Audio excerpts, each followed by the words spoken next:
Bismillahirrahmanirrahim. Pada video ini kita akan membahas reaksi autoredoks atau reaksi disproporsionasi.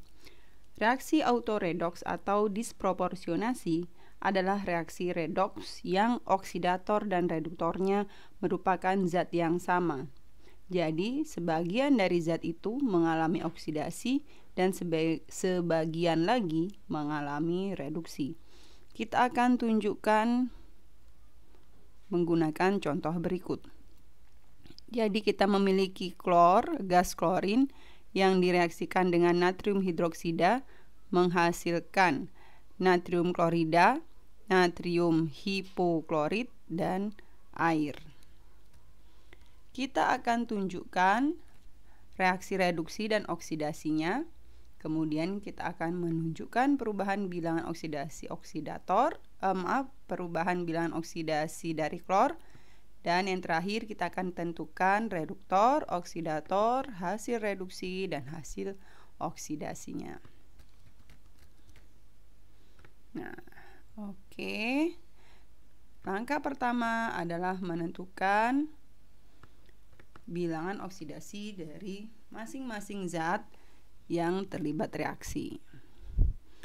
Kita mulai dari kiri.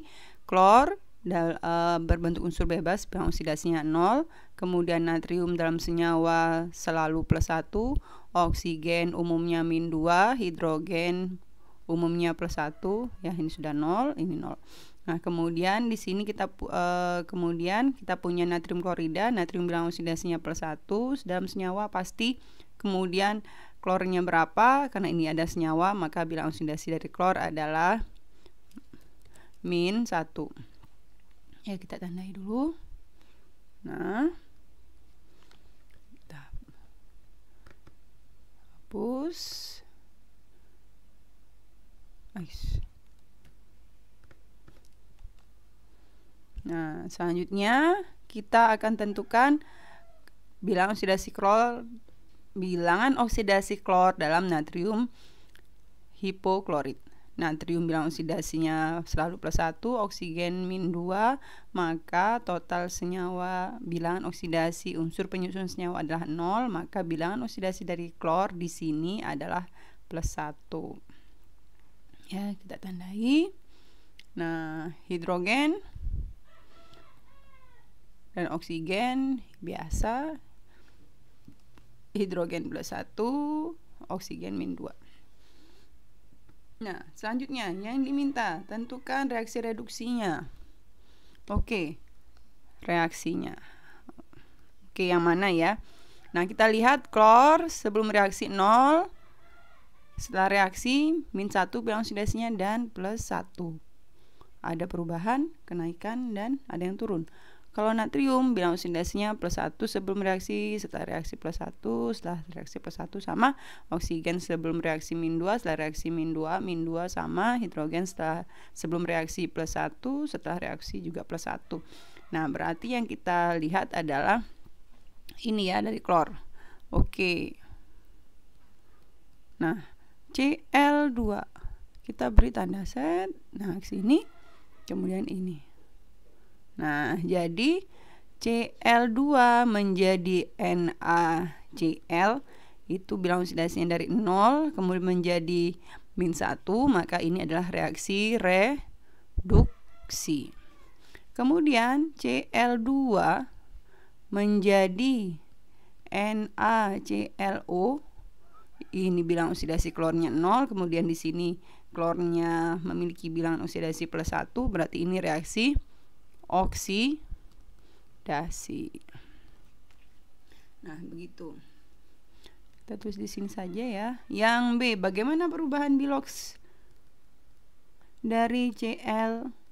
Nah, berarti bilangan oksidasi perubahan bilangan oksidasi klor yaitu dari 0 menjadi -1 dan +1. Ya, ini kalau mau ditulis di sini reaksi reduksi, ini reaksi oksidasi. Selanjutnya kita lihat reduktornya yang mana, oksidatornya yang mana, hasil reduksi, hasil oksidasinya yang mana, ya. Untuk reduktor carilah reaksi oksidasinya, yang sebelah kiri tanda panah itu adalah reduktor. Yang sebelah kanan tanda panah pada reaksi oksidasi adalah hasil oksidasinya, yaitu NaClO. Berikutnya untuk oksidator carilah di reaksi reduksi, yang sebelah kiri tanda panah itu adalah Cl2. Sementara yang sebelah kanan tanda panah adalah hasil reduksi, NaClO. Nah, perhatikan untuk reaksi disproporsionasi atau yang disebut sebagai reaksi konproporsionasi, reduktor dan oksidatornya adalah zat yang sama. Dan perhatikan, sebelum reaksi ia membentuk satu zat, setelah reaksi ia terpecah menjadi dua zat yang berbeda. Nah, jadi itu. Ini mudah sekali bisa menjadi penanda untuk menentukan reaksi disproporsionasi. Jadi kalian lihat ada unsur, kok dia di sebelah kiri terikat dalam satu senyawa, kemudian setelah reaksi kok ia terpencar, ya. Kok ada di beberapa tempat. Nah, setelah itu cek apakah benar reduktor dan oksidatornya sama. Jika sama, terjadi perubahan bilangan oksidasi dari unsur yang ada dalam zat tersebut, maka ia adalah reaksi disproporsionasi. Begitu ya. Mudah-mudahan membantu kalian.